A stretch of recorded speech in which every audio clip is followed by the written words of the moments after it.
I may go so far as to say that season 1 of Stranger Things was one of the best seasons of television that I've seen in my life. So what went wrong? Today we're going to heavily dive into and deconstruct all the seasons so far of Stranger Things from 1 to 4 and how the show kind of lost its spark and where I believe the moment was that it forgot what it was supposed to be. This show was originally meant to be heavily influenced by 1980s horror films, and it's set in the 80s. Here's Johnny! The Duffer Brothers, who are the show's creators, used a lot of those motifs and associations we have from those horror movies to kind of subvert them and do cool storytelling techniques. The perfect words for Stranger Things season 1 would be eerie, chilling, and jaw-dropping. Can you believe that? Have I ever said that in the history of my channel, that I actually thought something was perfect? I'm a critical person. I pick things apart, I dissect them, and I was blown away by the quality of season 1. I could not stop watching. I was addicted. I was watching it day and night. It was all I was thinking about. I thought it was unbelievable. So can you imagine my disappointment when I finished it? Then I started season 2 so excited to see what would happen next, on the edge of my seat, just like literally thinking this is the best show I've ever seen in my life.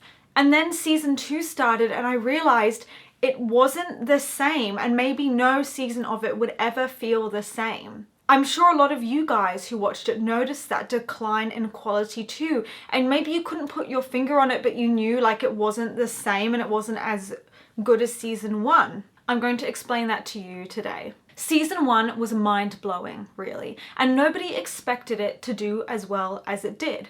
It was a very simple concept. Like, Netflix picked it up and was like, oh yeah, this could be cool, but it was a phenomenon that made Netflix itself as a platform more popular.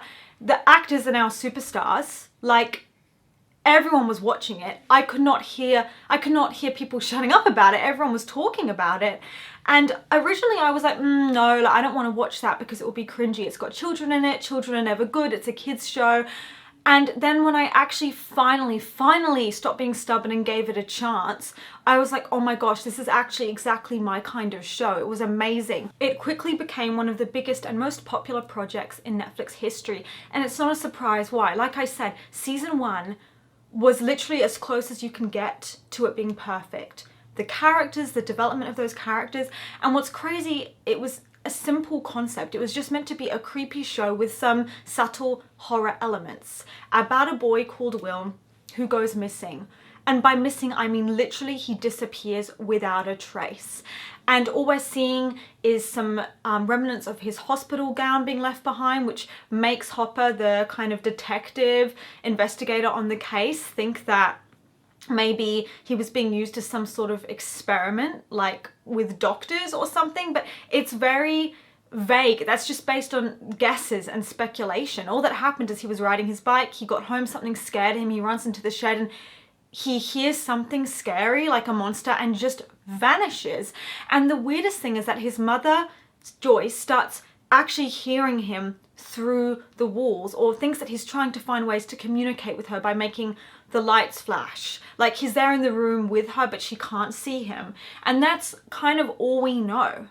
And it's so creepy and confusing because you have no idea what's going on. If you haven't seen season 1, please go and watch it before I spoil it for you, because it's an experience that has to be experienced on its own. Everyone should at least have their first time watching it, because I'm never going to forget my first experience watching season 1. It was really that good. Like, I'm not even exaggerating. I sound like a fangirl right now, but it was literally that good. It was a simple concept. Kid goes missing in this small sleepy town. Everyone's trying to figure out what's going on and find out what happened to him. The lore isn't even that crazy, you know, and it was that effective. Now the stars are so popular that actually getting them together to film the new seasons with their schedules was becoming increasingly difficult, because they're always booked and busy. And that's why they look so old each season, because it's that hard to film it. Combine that with actors' strike or writers' strike or with a pandemic, and it's very hard to get new seasons out. And that's why they look so old when they're meant to be like 15, and they look like they're like maybe 19 or 20, because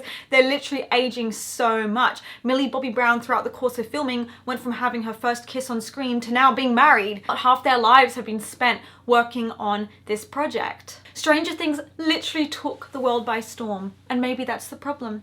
Maybe it was overpowered. Maybe its popularity was in fact a curse. Its huge popularity, because obviously they can't just drop it. And maybe that's literally the problem. It's a perfect example of one of those shows that has a narrative that's perfect, and then they ruin it because they know they need to keep making Netflix money and they have a huge fan base, even though it was only written to be one season and the arcs were finished and it has the perfect eerie, sinister conclusion. But no, they just can't leave it alone. They have to keep prodding it and poking it and making more seasons until the characters don't really have as much to do, or they should have been killed off and they're not, and they're just there, and the show continues. And it's just a shame because they were trying to do everything and be everything, not realizing that the reason people liked it was because it was this simple story and kind of intimate, and it wasn't like this big Hollywood blockbuster, right? And they did start to realize that, and they tried to fix their mistakes in season 4 by bringing back what we liked originally in season 1, but a lot of damage was done in the course of seasons 2 and 3 when they were trying to make it what they thought the audience wanted by making it funny and making it action and making it loud. And obviously that's kind of disappointing because that wasn't what people originally liked about it. Other projects like Dead to Me knew when to end. They planned 3 seasons, they ended it, and that's why it did so well. That's why they always tell writers to have a planning and a drafting process, because it never bodes well to just make stuff up as you go along. It's what I call Pretty Little Liars syndrome. Like, it's not a compliment, babe, it's a bad thing. So what made season 1 so good and perfect? Well, first of all, it was planned out and it was self-aware and it knew what it was, and it wasn't presumptuous. It was perfect, and I love it so much.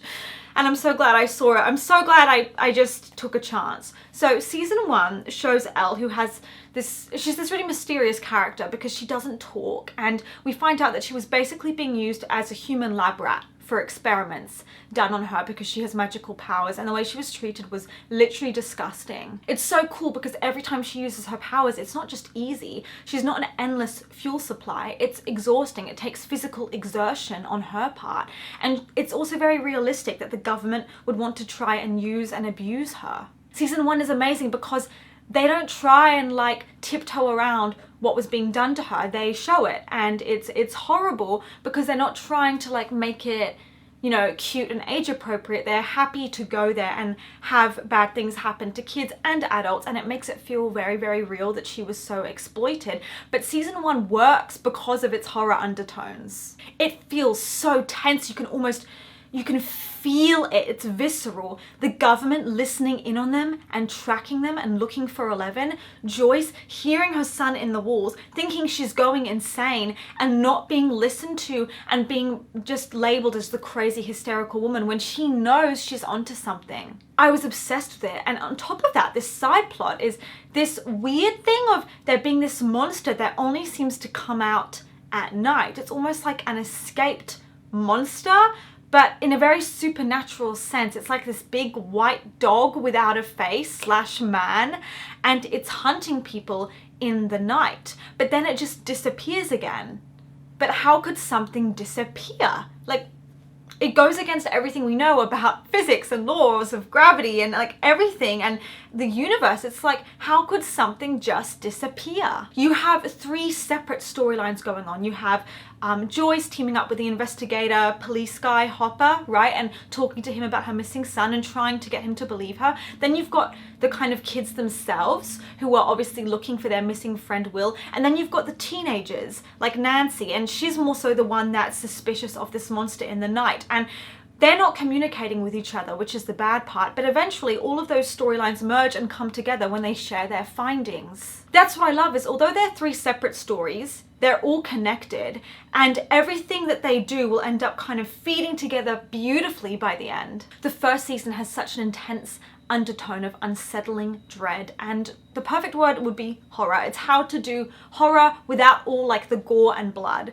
but just keeping it very psychological. I was learning about this in my American Horror Story class, and That's exactly where Stranger Things went wrong in season 2 and 3, is that they start getting confused about what horror and suspense truly is. Season 1 worked so well because it's relying on dread and horror, like the sense of the unknown, the fear that the human brain has of the unknown, the mystery of knowing that there's something out there and things are disappearing, but not everything's explained for you. Even the end is slightly eerie. Things happening and you don't know why and you can't explain it, and letting the people's imaginations, the viewers, let them think of the worst possible outcomes, because our brains will do that. Whereas as the seasons go on, they also start explaining things more and more and more, which kind of ruins the suspense, but also they're relying on horror and gore, and by that I mean the shock part. And it was talked about, like, the different types of horror, and they were saying there's dread, which is the best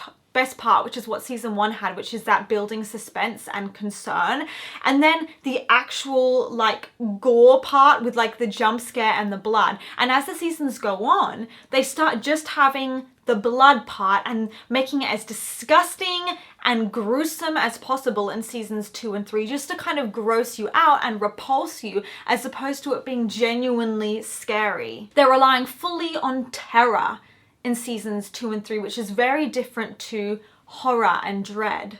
You have to understand the distinction between those things, between horror and dread and terror, because they're all different things. And just terrifying the audience by having really gross things happen on screen is not sustainable, because it's cheap. And that's the problem in season 2, is that they're not putting in effort anymore to scare us, they're just making it gross. It's like they thought, yeah, we did our job in season 1, we hooked them. No, you need to keep trying, you can't get lazy with it. Season 2 just felt like a really lame, unnecessary sequel. It wasn't needed, it wasn't necessary, and in my mind the story was already over. Thank God they saved it more in season 4, and that was like the second best one, but it was really hard for me to get through seasons 2 and 3, frankly, because it was so disappointing. It's like a massive dopamine crash. Imagine from watching what you think may be the best show you've ever watched in your life in season 1, like I did, and ever so excitedly clicking onto the next season. It's all you've been thinking about all day. You love it so much. You can't believe how much you're enjoying it. And you start season 2, and then you realize something's terribly wrong. You're not enjoying it like you thought you would. You're just disappointed. The first few episodes of season 2 are more than just disappointing, they're boring and slow. I was bored, and that was just so disappointing because I was so excited to see what would happen, and I was hooked. And season 1 had such a good pace. It was like boom, boom, boom, boom, boom, and season 2 was just very unnecessarily drawn out. It was just disappointing. And it wasn't what I expected at all. Season 2 really fell flat for me. It was probably my least favorite season. It was absolutely fine, like it had some moments, but it was just nothing compared to season 1. And this is why sometimes things are best left buried. Halfway happy. We're given more development to characters like Steve, which is done really well, and more backstory on Will and on Joyce, and it's very character driven, which is great. It's nice to see more about these characters. It's nice to learn more about Eleven and flesh out her relationship with Hopper, and their relationship is beautiful in season 2, seeing her accept that he is actually her new father and love him as her father, and for him to then see her as his daughter, and to just learn more about the characters in general was, yes, very enriching. But the problem was they're all doing that and developing as characters and finalizing their arcs even more, and it's lovely for sure, but the problem is that we're missing the whole scare part, like Will being possessed by the mind flayer. It's just like not that interesting. I mean, initially it was interesting, but it's dragged on for a very long time. And I really appreciate we learn more about like the kind of biological aspects of it, and how there were little like slugs everywhere and they were growing, and we really understood how they were growing into something bigger and bigger, and that Will being almost possessed, having his body taken over, was this very slow, gradual process. I like that. I like that we kind of learned what was going on. We understood what was happening to Will, for example, but overall, it was just very slow and disappointing. Of course there were good parts. My heart nearly broke when Dustin didn't have anyone to dance with him at their school event. And there are those really real, human, relatable moments. And have you noticed, by the way, that most of the plus-sized characters like Barbara die? Or just bigger, physically bigger characters, like they die? Or their weight is a constant point of discussion? I'm just saying it's interesting. But why did season 1 feel so much better than season 2? Well, season 1 had the American government themselves being the bad guys and knowing about stuff that normal people don't know about and just really doing immoral things. It's a real fear for people because that could actually happen and does happen, that they're experimenting on kids. We have the immediate threat, of course, of that big monster going around killing people, the Demogorgon, but we don't know what it is at the time. But then in season 2, the villains are not as effective at all. We have these doctors who claim to be helping Will with his illness but aren't. But okay, they're not like a threatening force. I'm not scared. The mythology of the Mind Flayer is also so confusing because it has no motives. It's just this big, dumb thing in the sky that stamps around, and yes, it's physically huge, but it's not scary. In season 2, we're introduced to new characters, Max and Billy, who I found really boring and pointless, especially Billy. I mean, I like Max later, but not in that season. There's too many characters and too many weak additions to the cast, and it's like the show's trying to force us to care about them, but we don't. Why is Max causing a rift between the two boys and they're like in love with her? I don't care. I'm not interested. Like, to have another female character who's just something for two dudes to fight over. It's not interesting. We already had that with 11. My biggest problem with season 2 is that everything is a repeat. Love triangle with the boys fighting over Max. We already saw that. Joyce solving an increasingly convoluted puzzle. We already saw that with the letters in season 1. Nancy and Jonathan going on a mission together, just the two of them with romantic undertones. We already saw that. But there were some good things that saved it. For example, Steve and Dustin have a really lovable friendship, and pairing them together was such a good thing for Steve's character development. And they somehow managed to make him go from a total douchebag and a bad friend group to a wonderful young man. Will's acting when he's actually being possessed by the Mind Flayer and he's losing his sense of himself and he's being taken over is really compelling. And also seeing him struggle with his trauma from losing like a year of his life and being basically lost in this horrific parallel universe made me really feel for him. Episode 6 was really seamlessly put together and it was amazing, but episode 7 was terrible. Stuff doesn't hold emotional weight. Like 11 being reunited with her mother, I thought this would be a huge deal, and she's just like, oh, okay, cool, I learned some stuff. See you later, mum, bye, and never talks to her again. What is that? What is that?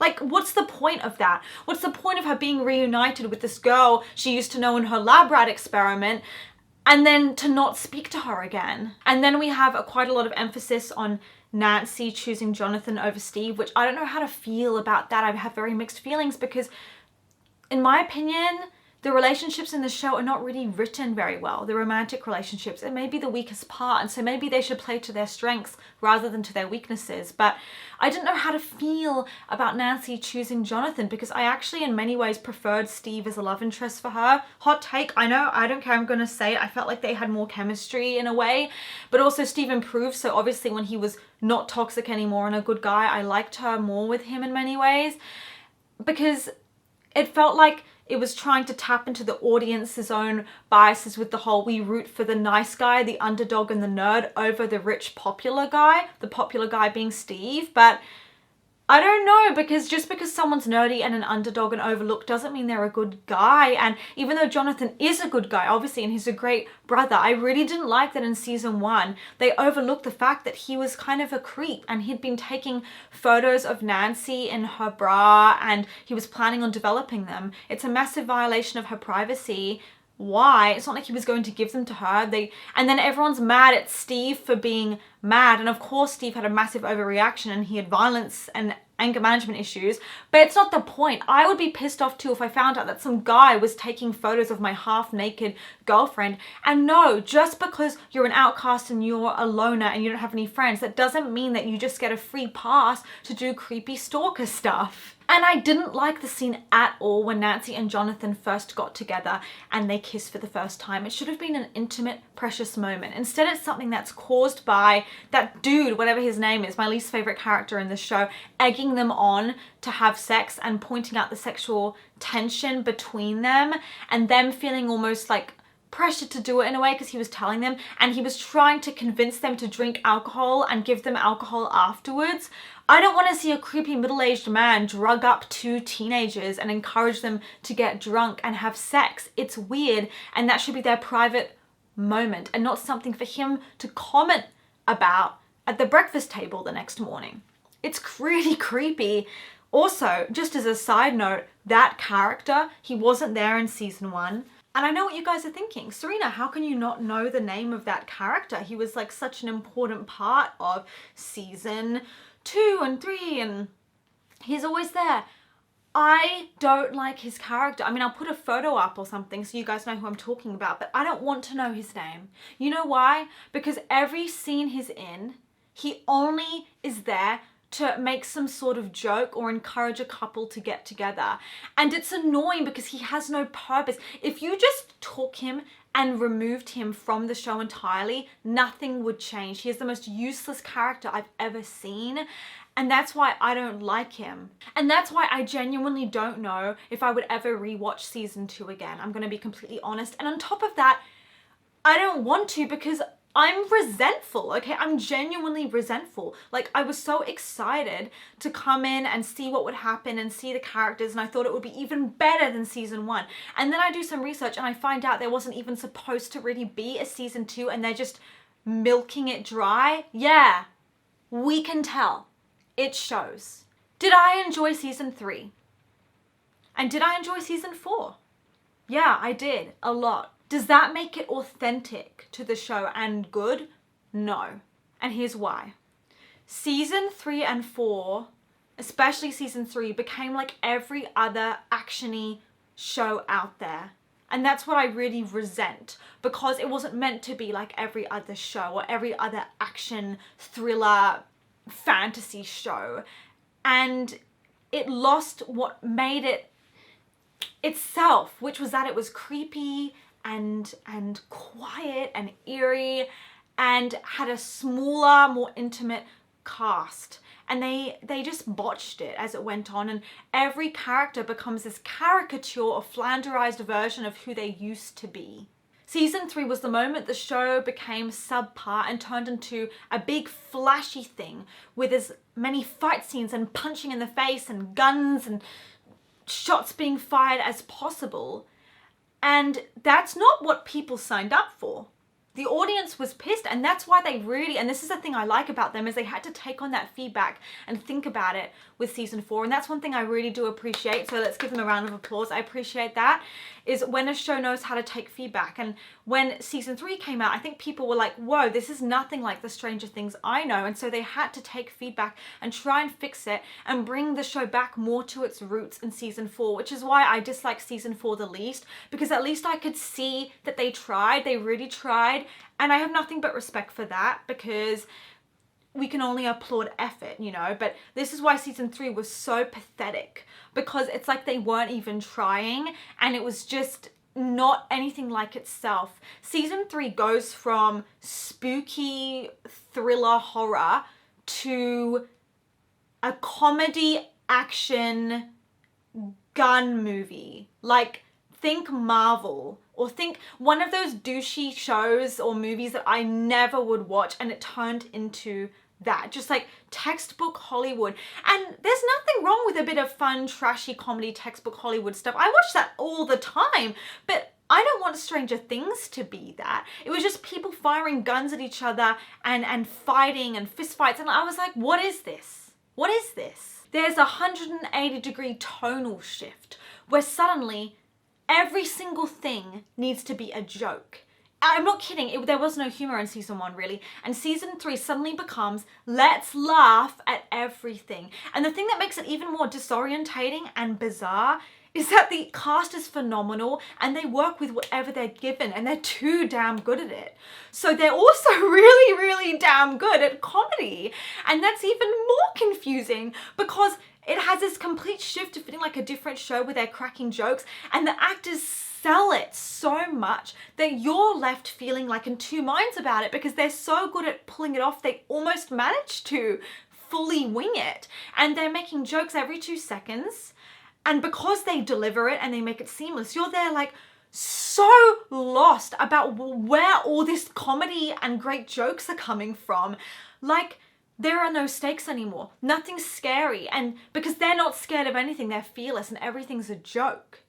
I'm not even joking. I don't mean horror comedy. I mean just like comedy action. There's guns, there's like shooting and fighting, and then jokes where they cannot take anything seriously for the life of them. They're breaking into Russian bases and getting away with it. Actual children are managing to get in and out unharmed, which is so unrealistic, and really that's when the show truly jumped the shark.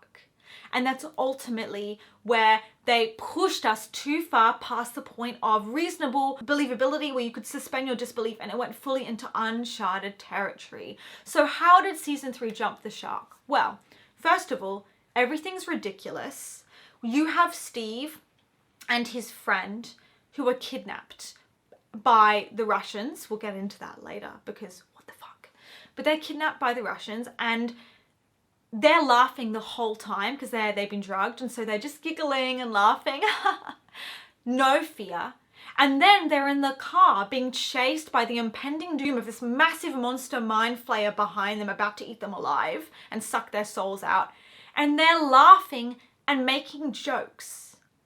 Then, while the car is being chased by this mind flayer, terrifying creature, which we should be scared of, it should be the horror moment, Dustin's on the phone with his girlfriend, and they start singing karaoke to Never Ending Story.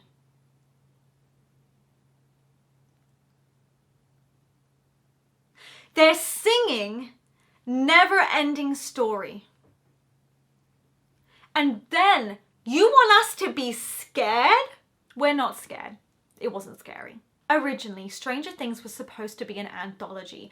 If there were more seasons, it was meant to follow different characters with different storylines. And even though I know those are really hard to pull off, ultimately, that would have been far more worth the risk because the story was truly finalized at season 1.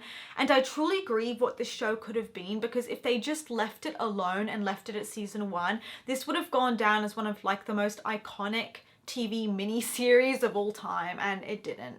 And I'm genuinely sad about that, and that's why this topic really means a lot to me, and this show means a lot to me. Sometimes the simple, uncomplicated stories are the best ones, and that's another thing they lost as things got increasingly ridiculous and jumping the shark later on. Season 1 followed a boy going missing, and we later find out that he's been sucked into this parallel universe which has crazy monsters like the Demogorgon that's out there eating people.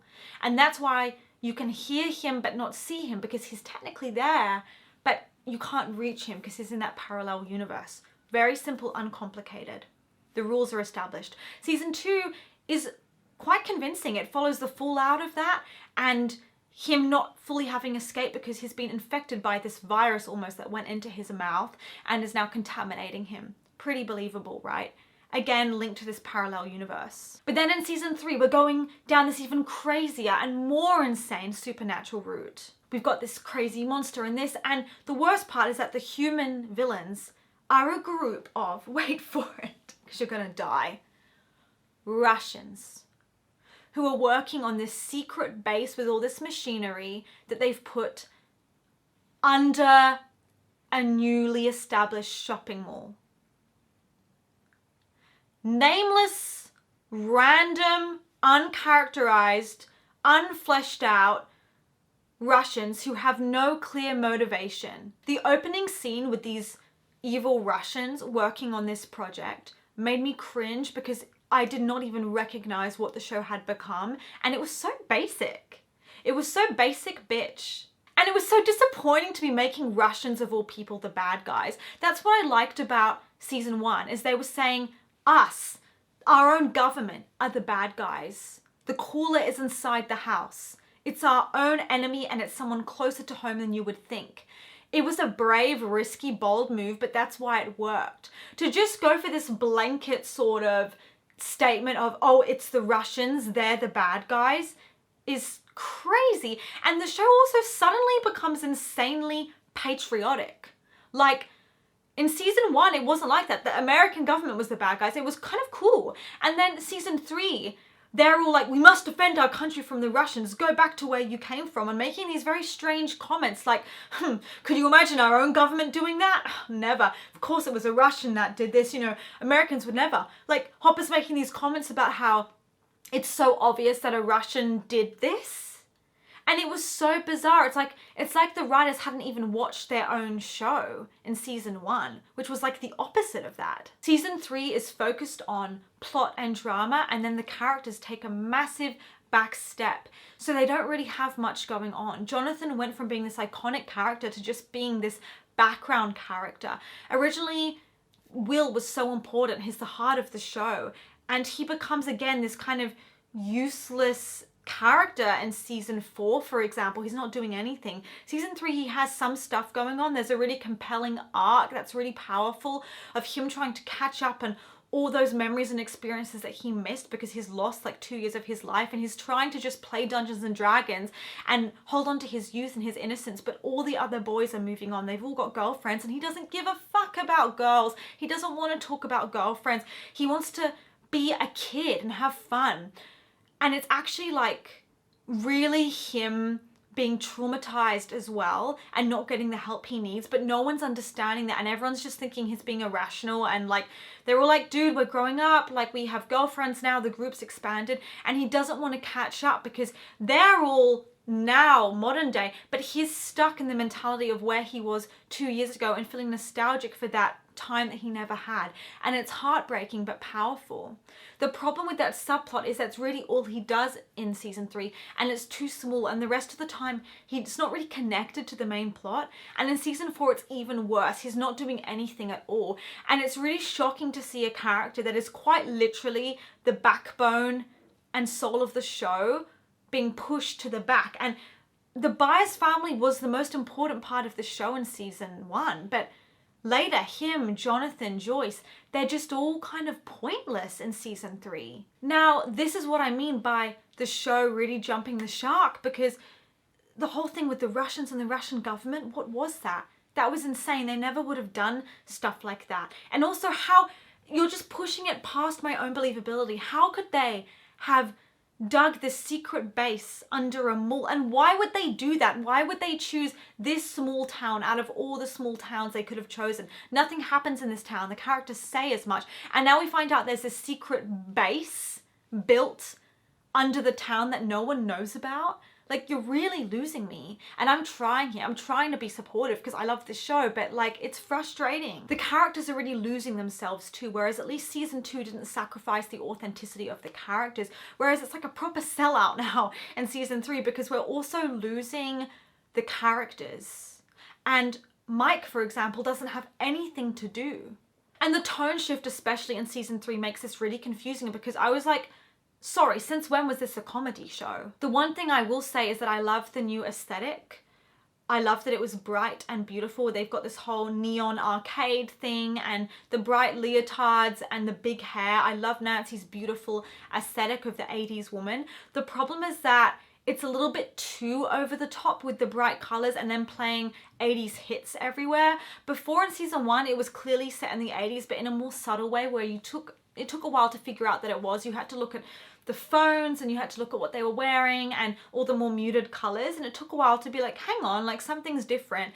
And I liked that. It felt more realistic. Whereas in season 3, it was almost cartoonish, like a big spoof video or a music video of the 80s, and it was very much like, this is the 80s, to the point that I was like, I'm sure the 80s wasn't actually like that bright and colorful. And again, I wouldn't have minded if that was there from the start, but it was just this randomly incorporated thing in season 3 that added to the very jarring tone shift. And again, part of this tone shift is the characters making jokes when they should be in a life-threatening or terrifying situation. That again means we've lost all sense of stakes or fear, which is insane because that fear was so deeply instilled in us in season 1. But yeah, It's hard to take it seriously when the whole base of season 3, the whole concept is built on evil Russians doing evil things under a mall. And since when were there this many people in a small town? The mall's full of people. I'm like, where did all these people come from? I thought it was meant to be a small town that no one knows about. And we just have weird, inauthentic storylines, like Karen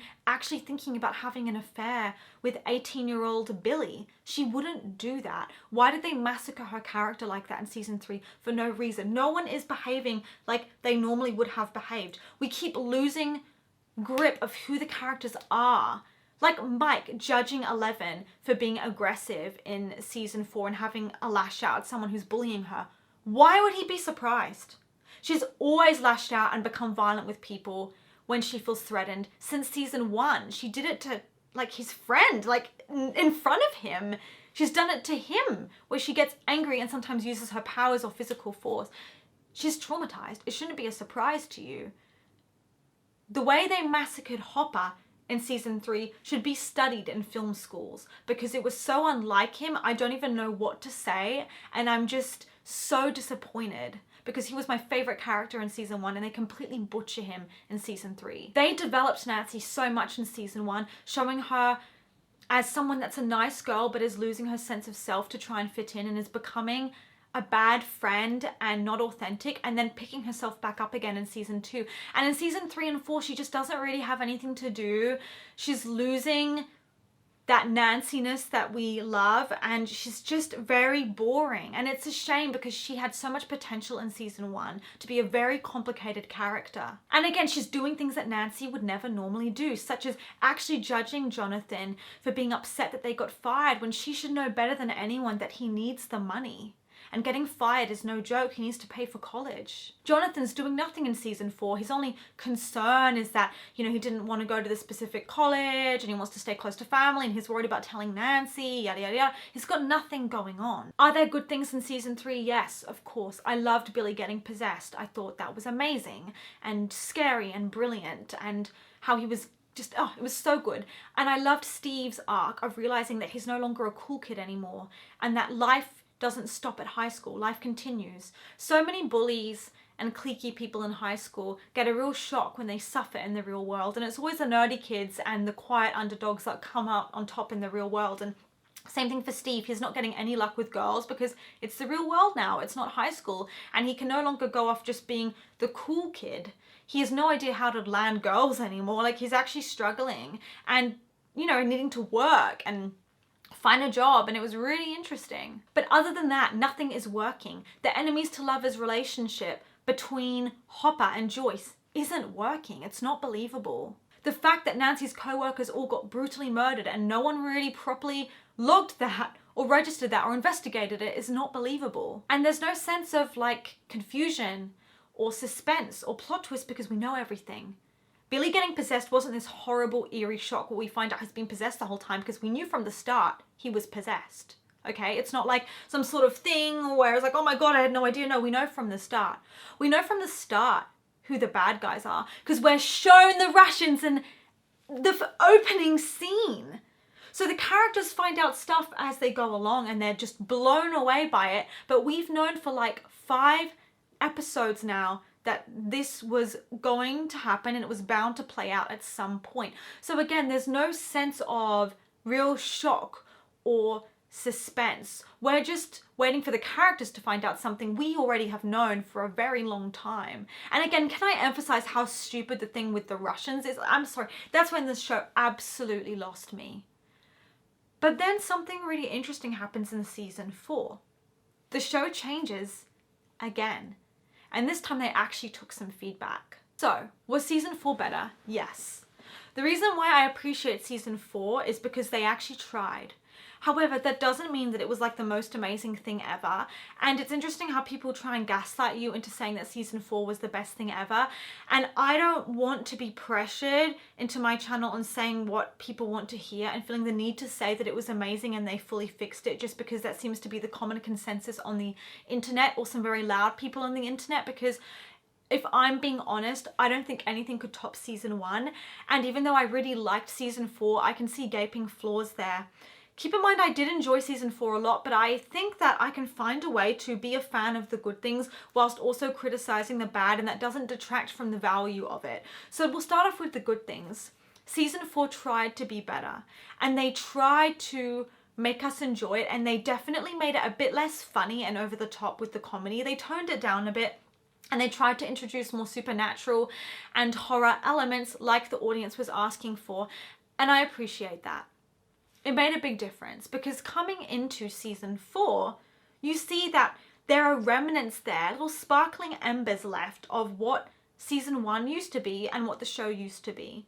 For instance, we have this terrifying monster wizard called Vecna, who is visually very creepy and very disturbing, and is using this parallel universe to access people who have trauma and guilt that's eating them alive and use it against them.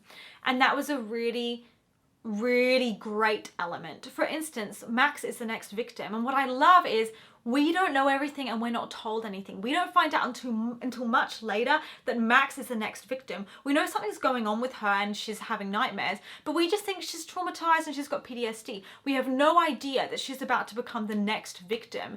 And it's this massive shock where it all comes together and you realize, oh my gosh, the reason why she's so negative and haunted is because she's been targeted. And that's why she doesn't understand what's going on with her. It was so compelling. Like, it's getting in her head. She's getting nightmares, and it's selected her as a victim, and her time is running out. She's only got like 24 hours and she didn't even know it until she figured it out. Finally, there was something that we weren't expecting that added in that horror element. Second of all, Vecna's actually scary. The Mind Flayer was kind of too vague a thing for me to be scared. It was just this thing in the distance that had no real consciousness and was just hurting people and consuming souls. Like in season 3, when Billy was possessed, it was kind of cool, but there was no sense of motivation. There was no sense of drive and of a greater purpose. Whereas Vecna has a consciousness and purpose and thoughts and a voice, and that voice made it a more compelling person because it has a backstory. You know, he has his own mind, his own way of doing things, and I like that, because if we just had the same dog creature, the Demogorgon, chasing everyone around for 4 seasons, that would be very boring and repetitive, because at the end of the day, its only primitive instinct is to hurt and eat people. And after a while, you're not going to be so scared. And so I like that we had a more complex villain who has a history with 11 and all this. It was really clever, and I really loved that they tried with that. I also loved that Vecna is creepy and scary, and his introductory scene was the most well done and terrifying thing ever. Maybe one of the best scenes in the whole show. Also, the way the first victim died and was murdered by him, the way their limbs start to snap and every bone in their body breaks and their eyes start to bleed, was horrific. And it was so good, because I was not expecting to be so scared, and I genuinely felt scared. The way that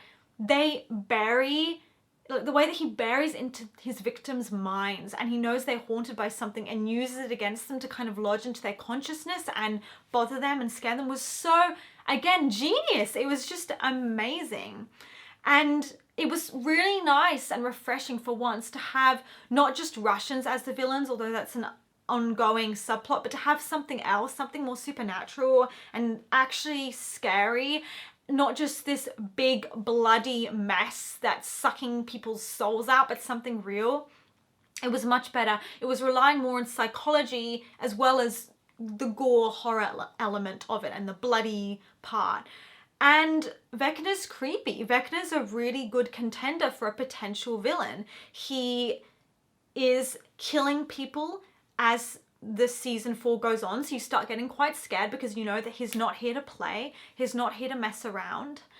And we have also quite an interesting scene change where 11 is going to a different place for school with Will, and she's getting bullied, and you feel bad because, you know, she's getting bullied. It's a bit over the top for my liking. Real bullying can be equally powerful, but a lot more subtle and under the surface, where you're second guessing if you're being bullied or not, and the bullies can be very subtle sometimes. It doesn't always have to be as over the top as Els, where it feels like the whole school is laughing at her and there's whole crowds of people ganging up against her. That felt a bit too ridiculous in my opinion, but I still liked it, and I liked seeing these characters knowing that something's wrong and trying to investigate it and trying to understand what's happening, and that it's linking things into this parallel universe again. I don't even mind knowing that there's more to Vecna than we first realized, and there's a whole backstory there. It could have been amazing, I think. They could have made it a really good season, potentially, had it been done right. The problem is that there's no stakes. These characters are fan favorites and they're so protected. The show is terrified to upset everyone and piss anyone off and kill them, so no one's dying. Everyone's completely fine. And I hate that because there is no fear anymore. Season 3 and 4, no major main characters die, and there's so many of them. Jonathan, Steve, the main kids, 11. No one's dying. The parents, Joyce, no one's dying. Hopper, even he doesn't die. They're too scared. They're too chicken to kill anyone.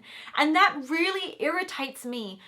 And then the worst part is you have Vecna being this terrifying force who selected Max to die. And then Max is escaping so easily. Vecna's hesitating, suddenly not very powerful, suddenly not doing a very good job.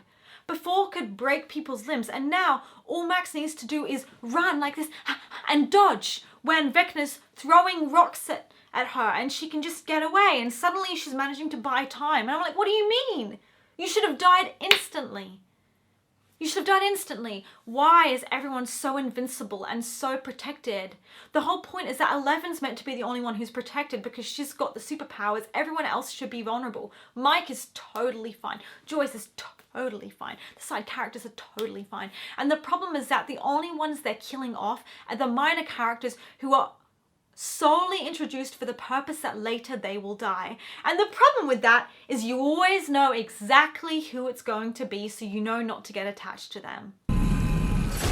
Another thing is they're retconning things in season 4 and changing the history of things, so it starts to become very confusing with understanding the rules of how things work, because when you look back at it and try and piece it together, you realize that it's a big old mess regarding 11's background and how her speech became so bad because certain things don't line up now with the timelines because they've messed it up and it's not making sense anymore.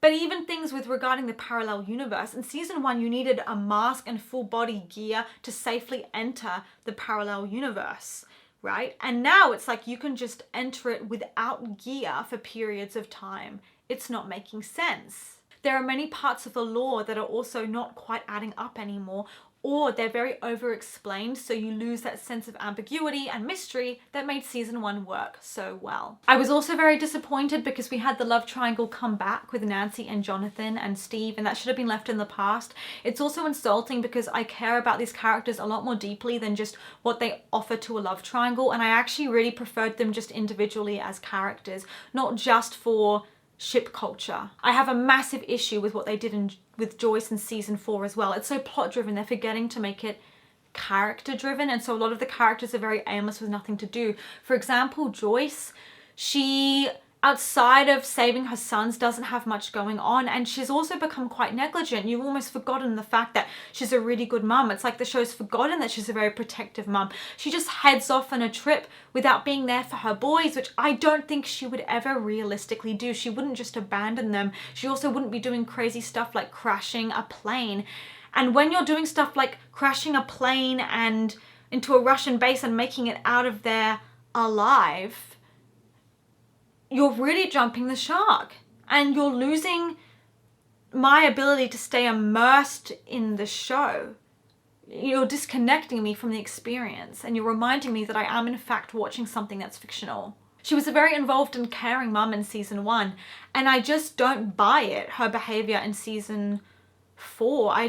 Something about it does not feel like her anymore. And they randomly changed Robin's character to be a completely different person in season 4. And now she's suddenly someone loud and obnoxious and talkative and can't shut up. Since when was she like that? Will is becoming more and more sidelined in season 4, even though he was so important in season 1 and 2. And Hopper, I cannot keep up. It's giving me emotional whiplash. He's different again in season 4. He's just trying to escape being a prisoner, and he's a bit toughened up by the whole experience.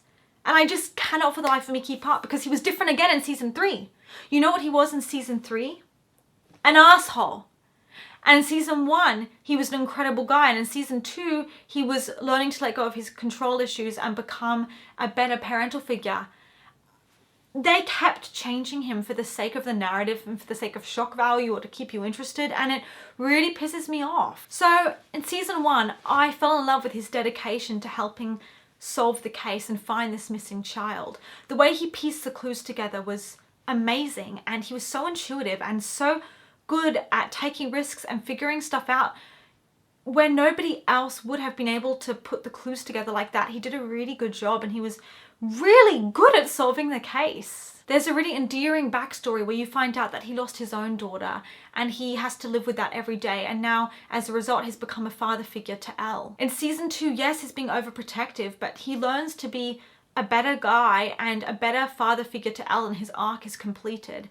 Then in season 3, they completely ruin him and make him an abusive, angry, dumb man who's yelling all the time, who feels entitled to Elle's attention and is controlling her every move, who is abusive towards Mike and yelling at him and manipulating him even though he's a literal child. He's being entitled to Joyce's romantic attention and feels like she owes him something even though she doesn't, and no one owes you anything. And he's yelling at her. He's also not believing her, even though by now you should know that if she thinks something supernatural is going on, you best believe her because we're in a supernatural world. And yet he's not believing her when she has very solid proof that magnets aren't working and there's something wrong with that. And yet she's being made to feel that she's crazy.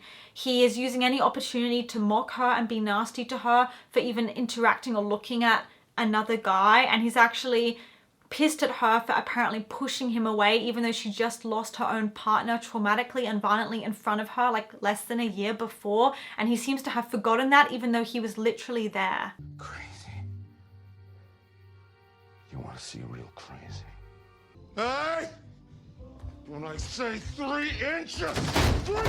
He has no emotional regulation anymore. He cannot communicate, and he yells at everyone, and he's become the very traditional, typical action hero, or like one of those guys. It reminds me of like the main character, macho alpha man from a Western movie, where any opportunity to tackle someone and yell and whip out a gun and fire at people, he's become that guy. Whereas in season 1, the whole point was that he subverted the typical macho man by having this soft, gentle side and loving the kids. They could have made it a comedic thing of him being overprotective of Elle in season 3 and worried about her being romantically involved with Mike too young, and there's nothing wrong with being protective, but instead they make it like a sadistic, crazy thing. And they make him misogynistic too. Since when was he misogynistic? He then proceeds to be so dumb that he doesn't know what a heart-to-heart conversation is, and he's apparently never heard of one before, and Joyce has to explain to him what a heart-to-heart is. He's horrible and abusive, even though, keep in mind, Joyce had just escaped from what was very heavily hinted to be an abusive relationship, an abusive marriage in her past, and now he's behaving just like a repeat of that kind of man. As if she's as if she would want that. She wouldn't want a kind of man who exhibits abusive red flags. I really resonate with Joyce having a strong intuition and strong gut feeling. And she's always right, and yet no one ever listens to her, not even someone that's apparently meant to be romantically interested in her, like Hopper. I like Mike, but he has no role past season 1. His only thing is to be in love with 11, but I could never get behind their relationship, and that's the big problem. It's creepy. I mean, in season 1 it was just sweet and innocent, but it ends up turning into this weird hostage fetish situation, or the born again trope of her being like this alien girl that's never seen the world before and has never eaten a waffle before. She has the mental and cognitive capabilities of a 4-year-old and the emotional maturity of a 4-year-old, while he's actually a teenage boy. She's been stunted and not educated and doesn't know how to talk. She's almost mute in season 1. She is not emotionally ready yet for a relationship. She's still learning how to write and speak English and be rehabilitated into society again after a very traumatic, completely abnormal childhood. She's not ready for a relationship. And Mike is so demanding. He wants all her time. He actually has a problem with her getting a female friend. That's not normal. She's a child, she should have female friends, and quite frankly, she's too young. To be honest, their whole relationship creeps me out because she's so vulnerable and he could totally take advantage of her, and she would have no idea because it feels like she's just been born yesterday. Her only idea of love and kissing is what she consumes in the media and a romance scene she watches on TV. She's learning everything for the first time, and in that sense, there's a big power imbalance, and he knows a lot more than she does. She's only ever existed as a lab rat and then being shut away by Hopper for a whole year, not allowed to see anyone or have any human interaction for like another year after that. She has never had any normal teenage experiences, and I think she should be allowed to live and grow and figure out how, like, who she is and do that without being in such an intense relationship. And I'm not saying they're not meant to be together, but I'm saying that maybe later, but not right now. The timing is not right. And she needs to figure out herself first and build her confidence up and go to therapy before she like gets into this relationship at such a young age. And I think that might be the best thing, is for her to just be friends with Mike for a while she figures that out.